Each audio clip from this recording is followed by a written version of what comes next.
Hello, everybody, and welcome to my new installment, Revelations of Lisa Marie. This is when we're going to talk about her memoir, chapter by chapter.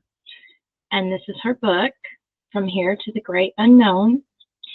And so far, everything I've read is very touching. And we're going to go through chapter 1, and next week it'll be chapter 2, and so on and so on, instead of just doing it all in one swoop.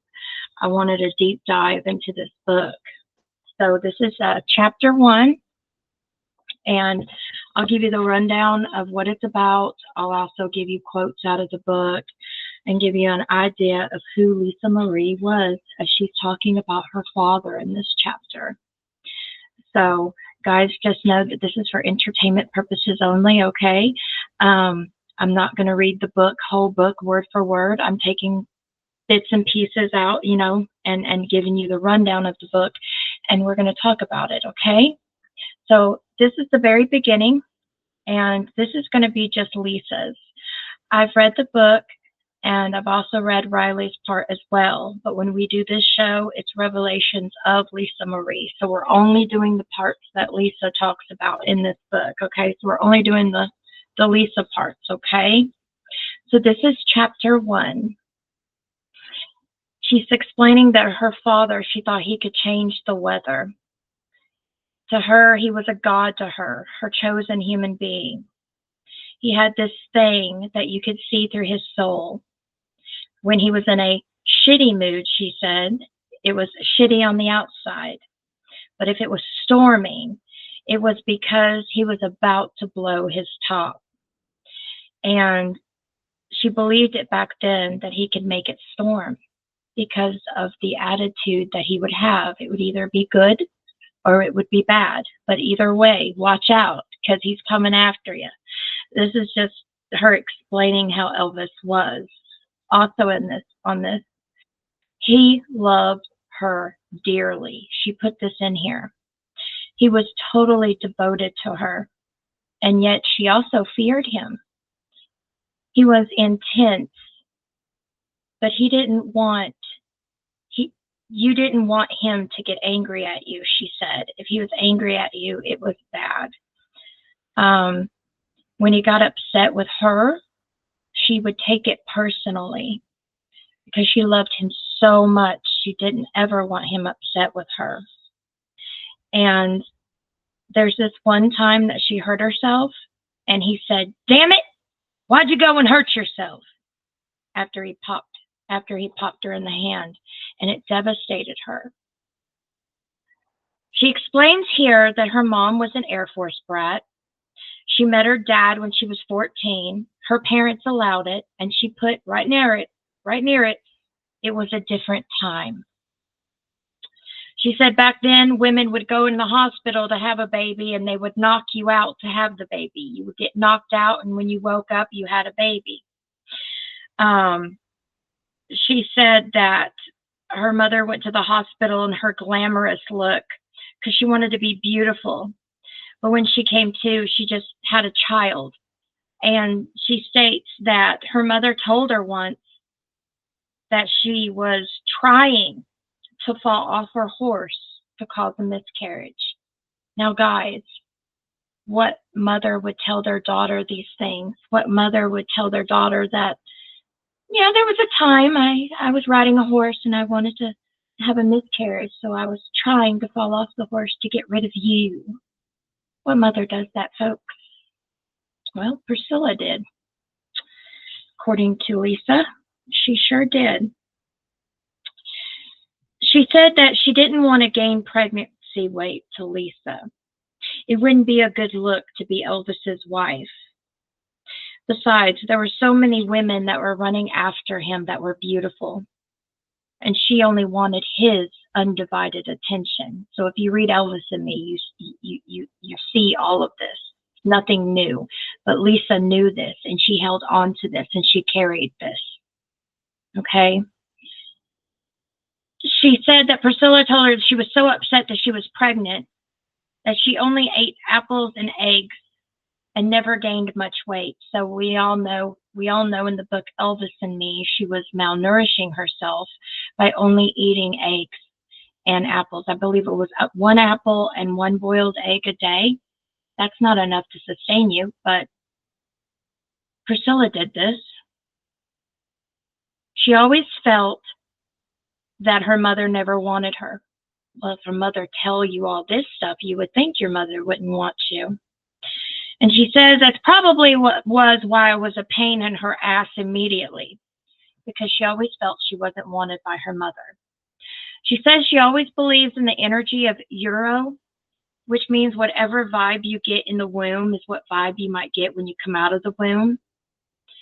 So all of that negative that Priscilla had about being pregnant, she thinks rubbed off on her in the womb when she was born. She thinks that's what could be what's wrong with her.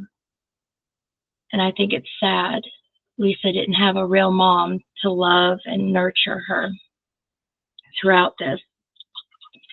She talks about her birth story, that she was born, that her mother wanted to look good for her dad. So she decided to put false eyelashes on before he came in to see her and the baby. But she was so drugged out of her mind that she glued her false eyelashes to the mirror instead of her eyelids. Wow, that's funny. I guess she corrected them before the photo op happened in the room. But she said after the press conference and all the buys, the day she was born, they took her right out of the gate and then took her straight home to Graceland. So that's what she was talking about for that. Now, she says that there's at least 6 vortexes in the world, like Hawaii and Jerusalem. But she says places with an energy that scientifically acts up. She believes that Graceland was one of them. She said if you were there, you could feel it. You'd feel good and recharged. She said her dad went there to recharge a lot. So we all know that that was his refuge from the shows and the traveling and the movies and whatever he had to do. Graceland was always a refuge to get away from everything and to recharge so he can get back at it. She says right here that upstairs at Graceland was just her room and his room, and it would be a sanctuary for both of them. His bedroom had giant double vinyl black and gold doors which opened out to a small hallway. She said that she had to walk by his bedroom to get to hers. If the vinyl doors were shut, it meant that he was asleep. If the vinyl doors were open and I was up to no good, which I often was, I had to sneak by. But whenever those doors were opened, I always made sure to look and see what he was doing. He'd either be watching TV or talking to people or reading. Then she says she couldn't get away with much when it came to Vernon. So she's talking about her grandfather, Vernon, right now, that she couldn't get away with much. He was more of an authoritative figure to me. I wasn't close to him. I would avoid him at all costs. I wish I had a different relationship with my grandfather. I just kind of hid from him. So we get to know first that she did not have a relationship with her grandfather, that he was too bossy, and she didn't like that. She didn't like being around him because he was bossy. So we know what she felt about Vernon here. This is a funny part. She says her dad was very Southern, that no one says, God damn it, like a Southern person does. In the right way, the right soul to it, and the right nation, it was done right. It was funny. So she thinks if it was done right, it's funny. She heard it all the time. Her dad and the guys who were Southern, they said it the same way. So she's explaining one story about her going to the pet store one night, and her dad shut it down so the whole entourage and him could go. They all got to pick out a pet. she picked out a foofy dog, and her dad picked out a Pomeranian named Edmund.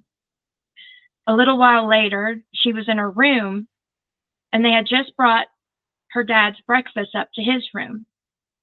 And then she heard a loud, "God damn!" so loud that she ran to his room. And Elvis said, "That goddamn dog stole my bacon." Edmund had jumped onto his bed, and he took a piece of bacon and ran off to the downstairs. She explains that Elvis was so mad at that dog, Edmund, that from that day forward, it became Aunt Delta's dog after that. And there are other times where she'd be watching TV in her room and she would hear, "God damn it!" And she'd go along the hallway to find out that what was happening. "God damn it, I can't sneeze! Can't sneeze, god damn it!" And she remembers this, and she knows that Southern men say it a lot, and I know this for a fact. When they do say it with such passion and conviction that you're even mad for them. But Elvis said GD a lot. Now, my father would say it when my mother wasn't around, and I hear my husband say it from time to time, and it makes me laugh. But do I say it around my house like this? Not that often. I was raised differently, that's really a word that we shouldn't say that often. You know, all the other words mean nothing, but putting God in front of it was a little sacrilegious compared to what other words we could say. But, I mean, I noticed that Elvis said it a lot, but not just Elvis, Southern men in general. So I do know that they say it even though their mothers tell them not to. Southern men will grow up saying that word. And this just means that Lisa Marie probably said it a lot too, knowing that her dad said it a lot. But she remembers a story that she thought there was a mouse or a rat inside of her stuffed animals. So she goes into her father's room. "Daddy, something's in my room," she said. Her dad grabbed the nightstick and cane and went into her room and shut the door behind him. She could hear a bunch of banging and thrashing and him yelling, "Goddamn son of a bitch!" He was beating the crap out of the stuffed animals trying to find this thing, whatever it was. In the end, he killed it. But guess what, guys? No one moved the dead mouse from Lisa's room. According to her, she remembers there was a bad smell in there for a month after. So, okay, Elvis killed a mouse or a rat, and no maid went up there and cleaned it? That's very odd to me, but it's also very sad. A child would remember something like that. Very dramatic. You would have a dead thing in your room, but you don't want to pick it up, but nobody else wants to pick it up either. She said there was another time in her room where he was like, "Goddamn son of a bitch!" This time coming from the front of the house. It was loud gunshots. She went running downstairs and she found her dad sitting underneath a tree in a lounge chair. A snake had been coming down the tree and was about to get him, and he shot it. She explains that he scared everybody else. He just had a kind of funny anger about him. It made me love him even more. And this is kind of home to me too. It says here that she had terrible earaches, and at one time her dad rushed her in the morning to see her doctor. She was screaming bloody murder from the pain. The doctor pulled out some kind of device to get the wax out, and you could hear her screaming so loudly that Elvis had to leave the room. But he didn't want to leave, but he also couldn't bear seeing his daughter in pain. When they found him, he was up against the wall in the hallway, completely white. And her dad picked her up and carried her out. I remember something like that happened to me when I was 5. I had better earaches too. And so my mom took me to the doctor, and he took a machine off the bottom shelf, and he said it will only hurt for a minute. But he lied. It didn't hurt for a minute. It hurt the whole entire time. It was a big chute of water coming out of a little pistol gun. and they put the water pressure up high and they stick it in your ear to kind of wash out whatever hurting you. But the thing is, that pressure hurts so bad. It's worse than the earache itself, but they're trying to get the bad earwax out. So you're screaming and you're screaming and you're screaming. And I remember my mom was screaming at the doctor to hurry up and get it over with because she didn't like seeing her daughter in pain either. And here's another thing that's the same as me and Lisa as well. She said that later she had to have a tonsillectomy. I did as well. They took my tonsils out when I was 6. It stemmed from earaches to tonsillitis all the time. So I got my tonsils out too and had real bad earaches as well. So I'm kind of imagining her because this happened to me too. So, you know, it kind of hits home. I remember that time in my life. So I know she remembers this time in her life too, because I remember it when it happened to me. She said she got to eat ice cream for it, and that it hurt so bad after the surgery, after her tonsils got took out. She had to make this kind of face every time she had to swallow. And her dad was sitting next to her in the hospital bed, and he was waiting for her to swallow. And then he would start to laugh because she made that funny face. He thought the face was funny. She says that once the gates closed, Graceland was like its own city, its own jurisdiction.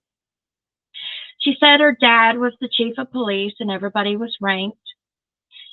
There were a few laws and rules, but mostly not. It was freedom for her. She said her dad got her own golf cart.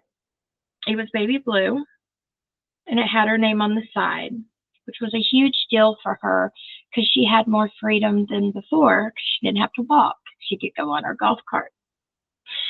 She said in the book that there were a bunch of carts, and her friends would tear the lawn up with them. They would crash into each other like a demolition derby. She would drive one full speed through the fence, but the next morning, it was like it didn't happen. Whatever carnage that she did the next morning would be fixed.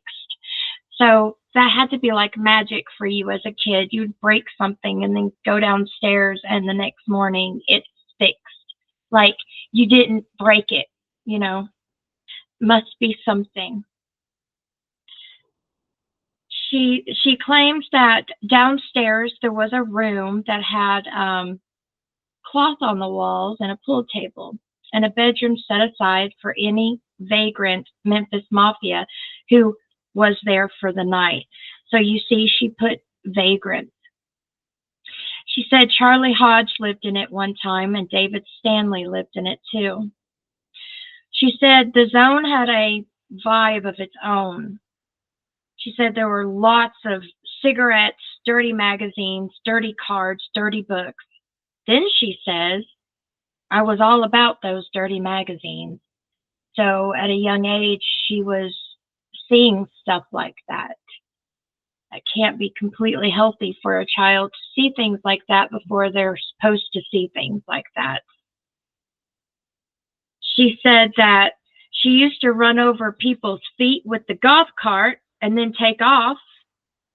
Imagine that. She also said that Joe Esposito was one of the few people at Graceland who was stern with her and wouldn't let her get away with anything.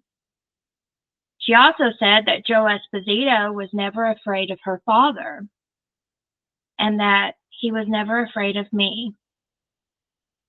She said he was just one of those people who would say the truth. He'd say, the grass is dying, or stop chasing the horses and the peacocks with the golf cart. She also says that there were 4 female chefs at Graceland, 2 in the morning and 2 at night. There were always people to be fed. She said, one day I asked for a chocolate cake, and one of the cooks said, no, your father's sick. You can't have that.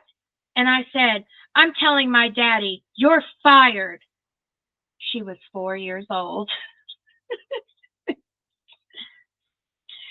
She says because her dad slept all day, she was on the run. She wishes she could remember all her friends, but she says Joe Esposito's daughters, her friend Laura, and her cousin Deanna. She also claims there were cousins living in a trailer behind Graceland, so that must have been the Smiths. She said something happened, and they came to her and said, "He's up. He wants to see you." In my head, I said, "Damn, it's only 2 or 3 in the afternoon. He's not supposed to be up yet. What has he found out? Somebody told him something. I'm going to kill whoever told him something." She goes up to her friends and she says, "We're in deep trouble. I don't know what it's about yet, but he wants me right now, which is a problem." I started crying walking towards the house, and my friends started crying too. We get upstairs, and my dad's sitting on his bed with his usual spot. He was leaning back with one of those pillows that had his arms, and he was moving his leg and shaking his head. He was always rocking, so he was always moving. Even in interviews, he's always moving something. Something's got to be shaking. Something's got to be moving. He told us to sit down, and he pulled out 3 little boxes. He gave one to me and my friend and my other friend. I opened mine. It was a beautiful ring set with flower diamonds. We all got a ring. One friend got emeralds, and one friend got rubies. It was so beautiful, she said, but she also felt guilty. Her conscience was eating her alive. But he just wanted us to hang out with him and talk. He gave him such beautiful gifts just to hang out with him and talk. He could have just said, "Hey, sit down with me and watch TV." Lisa would have, but he gave her diamonds. Gave her diamonds. Here's a good part. 20 minutes before her dad was due to walk on stage, her mom told him, "I'm leaving," and he still had to go out and go on stage and perform. Believe that, being told something like that and then having to go perform? That would be very hard, but he did it. She said she was 4 years old when they split up. She remained so close with her dad, and she knew how much that I was adored with him and how much he loved me. He also knew how much she hated leaving him and how much she hated to go to her mom's new house in Los Angeles. She even said loathed it. He also got a house closer to her in Los Angeles as well. But when she was in LA, he would call her all hours of the night to talk to her, to leave messages on the phone. He always wanted to be a part of her life, and that's sweet. She said that she always wanted to make him happy.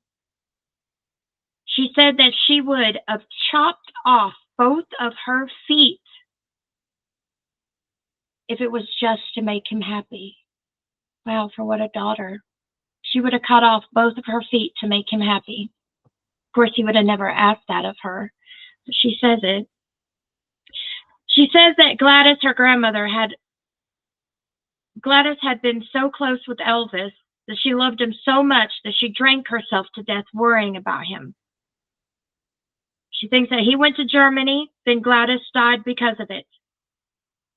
And that left her dad with his demons, self-destructive demons, and he acted out on them, which we all know anyway. His life would have been different if his mother had lived. But I believe his demons did come out to play after Gladys passed, and with no one to check him, he just went overboard with those demons. That's what I think, guys. She says that there's everything in her that wants to numb out too. And she'd do the same thing. Meaning she knows the heartache and the addictive properties of her family. She says this about her Aunt Delta. She took care of Dodger. Dodger was Minnie Mae. But Delta was also a diabetic alcoholic, she says, and she was a wild card. She had a horrible mouth and was very vocal about everything. She didn't have a lot of good things to say, but she was very funny, according to Lisa. She said once upon a time Aunt Delta was sort of put in charge of her for a little while, but she couldn't control Lisa. As much as she could tell Lisa what to do, Lisa wouldn't listen to her. she'd just say, "Yeah, you little son of a bitch." And she gave up on me. Wow. Aunt Delta always said my cousin Patsy. She was really a double first cousin. She was my actual surrogate mom. One day my Aunt Delta and Patsy were having an altercation in the kitchen, and Delta pulled out a knife. "I'll cut your guts out," Delta said. And Patsy said, "Well, goddamn, get over here and do it." But Delta wasn't really going to do it. That's just how they talked to each other. Wow. That's how their family talked to one another, eh? It says that Aunt Delta had the Pomeranian dog Edmund that Elvis gave her. It was like her guard dog. He would bark, he would growl, he'd go crazy if people went near her room. Well, she would go out in her bathrobe and take him out several times a day. Later, the tourists started coming through, and she would still be walking through the house in her bathroom carrying Edmund, and visitors would run into her and go and say something, but she'd go, "What the hell are you looking at, you sons of bitches?" She would throw the middle finger up at them and started cursing under her breath.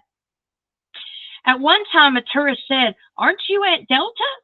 And Delta said, "Oh, hell no, she died." She kind of has the Presley humor there. Delta knew how much Lisa loved Elton John, so one Christmas she gave her Elton John records.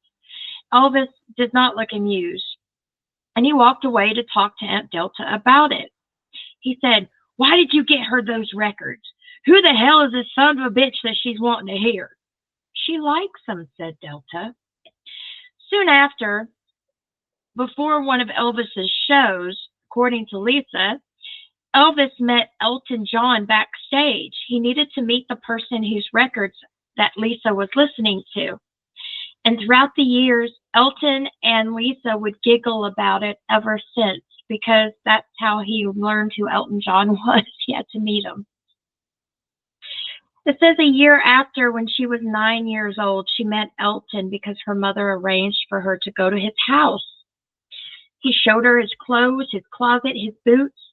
He was very sweet, and they had tea.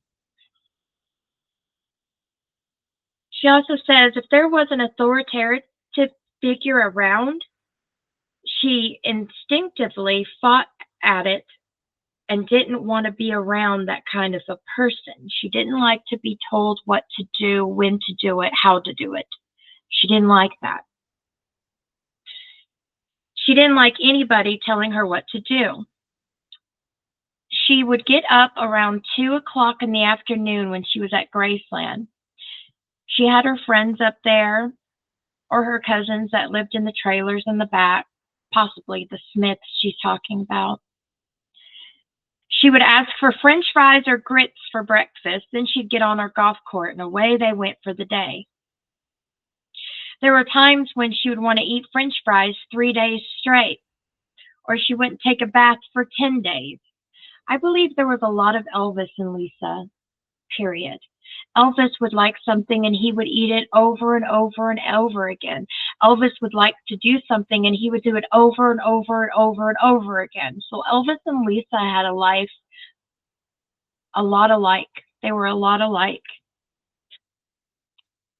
She said eventually her dad would wake up in the late afternoon and he would call that she would to go upstairs because he wanted her. She always loved that call because she always loved being with her father. She said there was never a moment of boredom because all the people in the house. She was talking about how her dad would rent whole movie theaters so they can watch movies like James Bond and the Pink Panther. She says that her dad loved to have fun and he loved to laugh. And he was generous because he wanted everyone else to enjoy everything, especially everything he was enjoying. So he was a generous man. We all know that. But it says here that Elvis always had Lisa's back. And it didn't matter. He says that she was supposed to spend the night at her friend's house, and she was leaving the next morning, and her friend's neighbor was an elderly woman who was watering the lawn in her bathrobe, and she knew who Lisa was, and she was calling her names and bad-mouthing Elvis to her in her front yard. She said, "He thinks he's the king of everything." She said, I had never heard someone talk badly about him like that, and it affected me. When I got home, I told my dad what happened, and he said, "Where does she live?" I told him. He said, "Let's go." We drove up to this woman's house, and he got out. He walked up to her, fully decked out in his outfits that he normally decked out in, guys. And she saw them talking for a few minutes, and by the end, she had asked him to sign a record for her, and they took a picture together. That's the kind of daddy he was.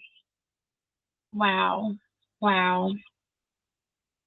She said Graceland was always busy in the day, but in the evening, it was pretty quiet. That she would hang out with Elvis, but end up getting tired and putting herself to bed. Nobody had to tell her.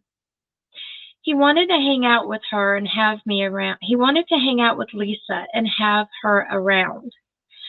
So he would never tell her to go to bed very often because he wanted to spend so much time with his little girl. I mean, he loved her. He loved her, and she knows this. Now here she is talking about Ginger's niece, Amber. She said she had a friend, his girlfriend Ginger Alden's niece, who was a bit of a troublemaker. She was older than her, about 11 years old, and she had a motorbike. And her thought was, that's freedom. I want one. But the idea of her getting one wasn't that great for her dad. So one day while her dad was sleeping, Ginger's niece put her on the back of her motorbike, and they went for a grassy ride around Graceland. There was a laundry line across the lawn, and Ginger's niece didn't see it, and she drove right through it. It clotheslined around her neck, and it threw the both of them off the bike. The bike fell on Lisa's calf, and the muffler burned her leg really bad. Well, anyways, that night she's trying to sneak by Elvis's bedroom so he doesn't see. She wanted to put pants on so he wouldn't see. Well, he catches her, and he says, "What's that?" And she says in the book that she couldn't lie to him. "It's a burn. The bike fell on my leg." Her dad was quiet and calm, but she could tell that he was upset with her. He said, "Let me have your hand." And he smacked it. And she said she felt like her life was over. It upset him because she hurt herself. He just didn't want her getting hurt doing stupid stuff. She said she went to bed after that, and she was upset.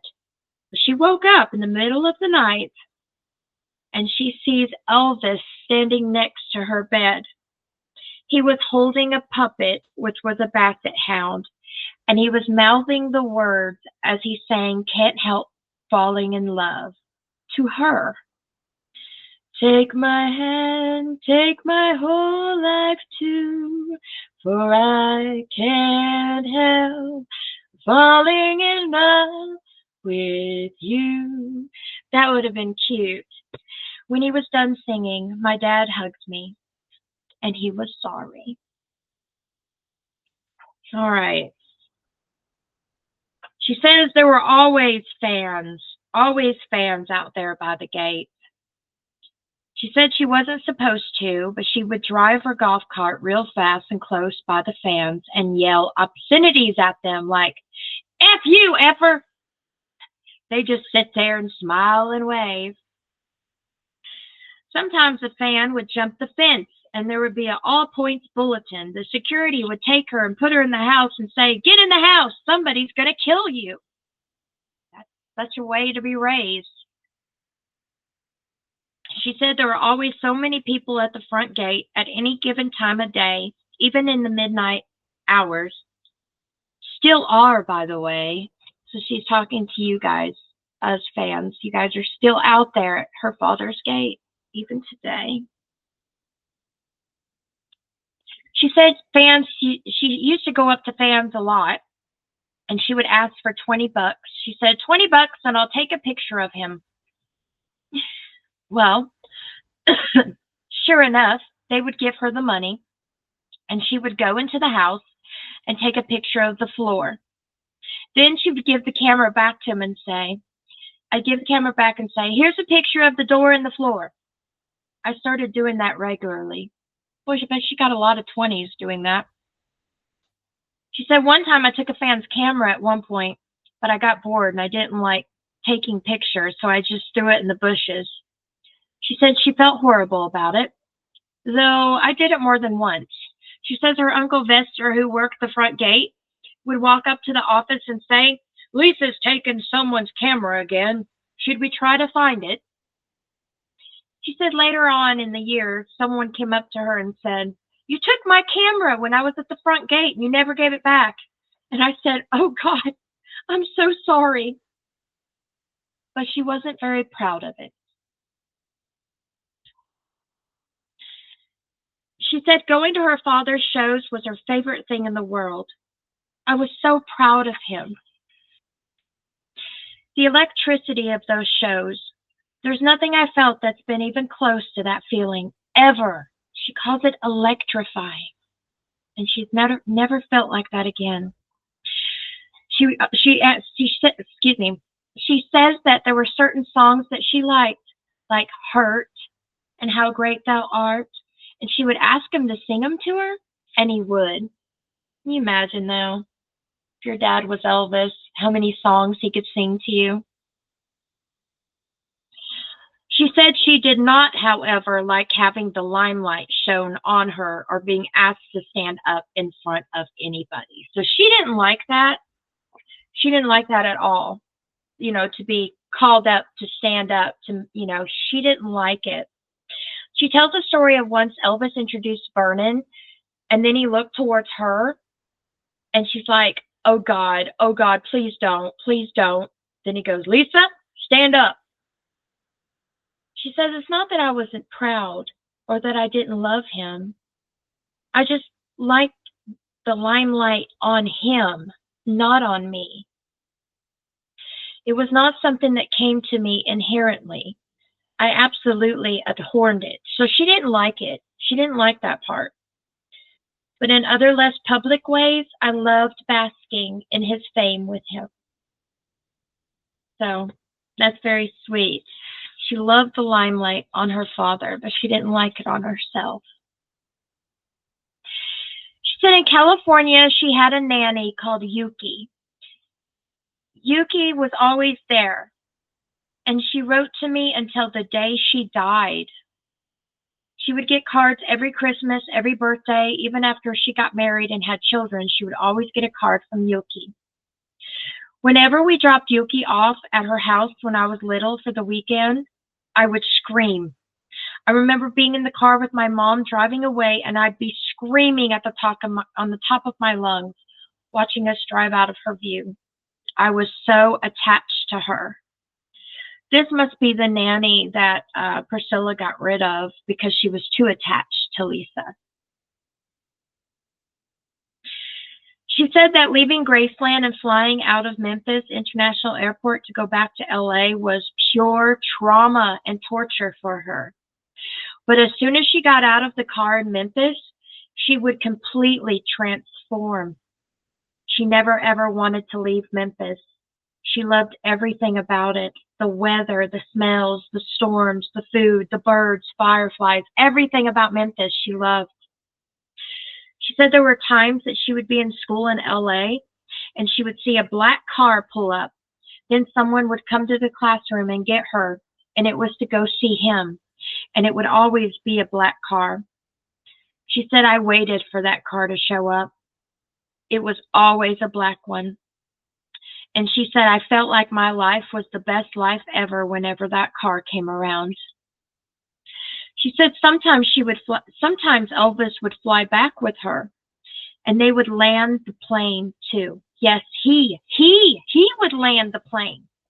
At the end of the trip, he would get in the co-pilot seat, which made everyone nervous, and announce, "Ladies and gentlemen, please fasten your seatbelts. Elvis is going to land this plane." I'd think, can I get off? But we always made it and landed alive. We were alive. Wow, Elvis landing the plane. That would be kind of scary. I don't like being on planes anyways. That would be really scary for me. She says that Elvis didn't want to talk about her mom in a bad way at all. He didn't want her to think negatively of her, which is kind of crazy because later in life, Lisa thinks negatively about her mother, but Elvis had nothing to do with it. So she's claiming Elvis only talked good about her so she wouldn't be a negative into Lisa's life. But what happened after Elvis died was all negativity. And that's not because of what Elvis would say about Priscilla. It's what Lisa observed about Priscilla herself. So he said that he just didn't want Priscilla to look bad. But he was very, very sad because she always wanted Lisa to come home. And Elvis always wanted her to stay in Memphis. And so did Lisa. She always wanted to stay in Memphis too. She says that the only thing that saved her was music. She had a little 45 record player, and music was the only thing that would take her away. She'd play people like Neil Diamond, Linda Ronstadt, which I had that album. You're no good, you're no good, you're no good. Baby, you're no good. Linda Ronstadt, I loved. Neil Diamond, too. But she said she also listened to her dad. She also remembers being in the middle of her floor with the record player in front of her. She said, that machine and my Snoopy doll were my imaginary friends. Snoopy was everything to her, her little Snoopy toy.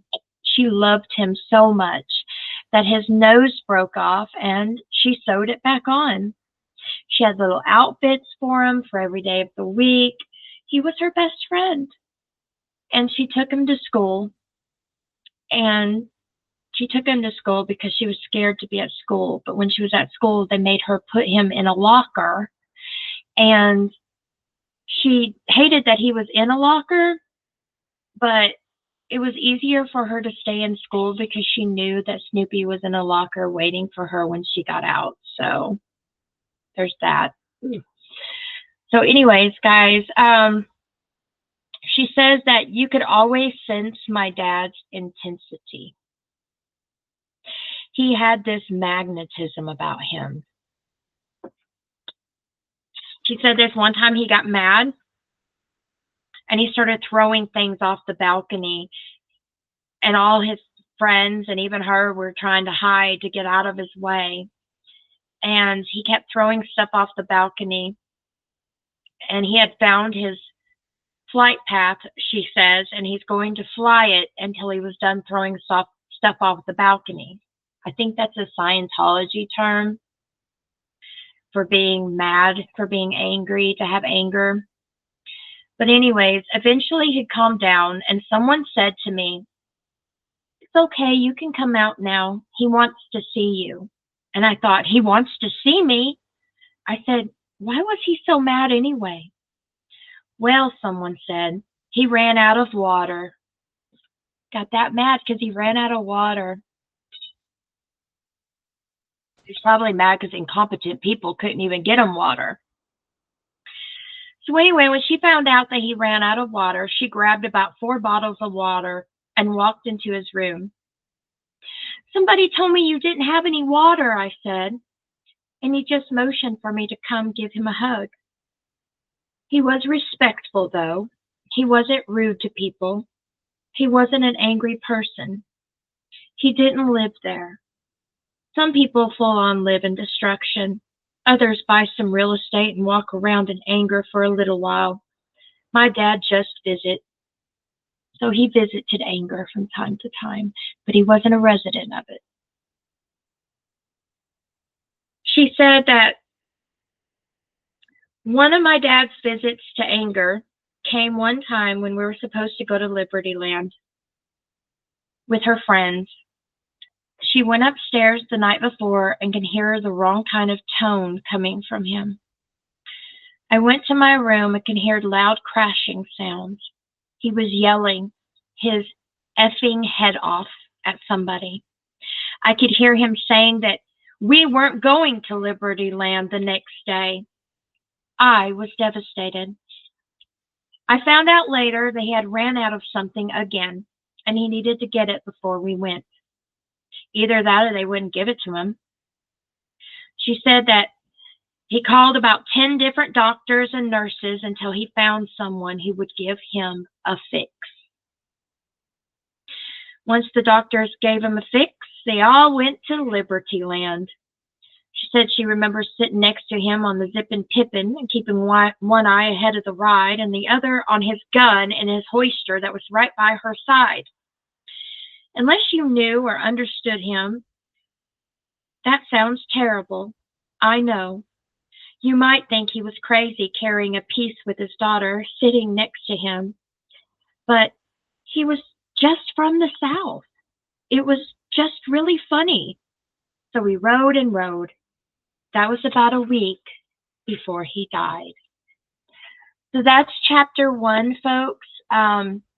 She's trying to give us an idea of how she felt like when she was with her father, and to know that we know that she was loved. When she was with her father, she was always loved. She was always adored. Her father cared for her, loved her, and guided her, and she wanted to be in Memphis. But Priscilla didn't want that. Priscilla made them bring her back to LA when her time was up, and it always broke Lisa's heart. She told about how Elvis loved to say the word, "God damn it!" and it would make her laugh. The book shows some highs and it shows some lows, and I know it's going to get even lower as we go through each chapter. Next week is chapter 2. He's gone, and that's going to be a hard chapter to go through, but we will go through it. What do you guys think of chapter 1? Do you guys think it was funny that Elvis liked a certain cuss word, God damn, and he would say it? Do you think Elvis had a right to be angry? When she was talking about Elvis's demons, what do you guys think that meant? I know what it meant to me. It's just he had an addictive personality, and his mother kept it in check. And when she wasn't around anymore, there wasn't anybody to check in with. So he did what he wanted to. And the entourage didn't say, no, E, you shouldn't be doing that. No, because half of them were doing it with him, having a good old time when they were making those movies, going back and forth. I think his demons was his own. But if his mother was here, if his mother was around longer, he probably wouldn't have had all of his demons. I don't think so anyway. It was sad to a degree because I know how much Elvis loved his daughter. She kept repeating it. She did say how much she loathed going to see her mom in LA when she was a child, and how much she hated the fact that her mother wasn't maternal. She hated the fact that her mom had to tell her she wanted to make herself fall off of a horse when she was pregnant with her to miscarry. You know, mothers don't usually tell those stories to their children. So I think it's sad and messed up that was even brought up in Lisa's life. It's very sad. But anyways, guys, that is chapter 1 of the book. I hope I put you through it as best as I can. Next week, we're going to go through chapter 2. And I know it's going to be even more sad because it's about Elvis's death.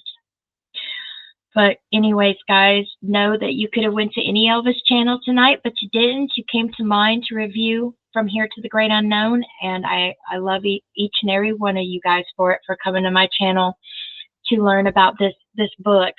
I'm not reading it word for word, but I am giving you the tidbits that are very important in this book, and that's what Lisa's words are very important to me. And I hope they're important to you guys too. But I find it truly wonderful that we even have this book to go by. And I'm just loving her words, guys. I'm loving her words. As sad as they may be, I'm loving her words. But I'll talk to you guys next week. We're doing chapter 2, guys. I hope you all have a safe rest of the week, and know that I'll be on Friday for Shauna Spillin, the Presley Tea. We're going to talk about some things that have occurred on Friday, so you guys better be on my live with me so we can talk about it. But anyways, guys, TCBTLC, God bless you all, and you know what? I'll see you on the other side. Bye, everybody, and thank you so much, EP Fan Archive.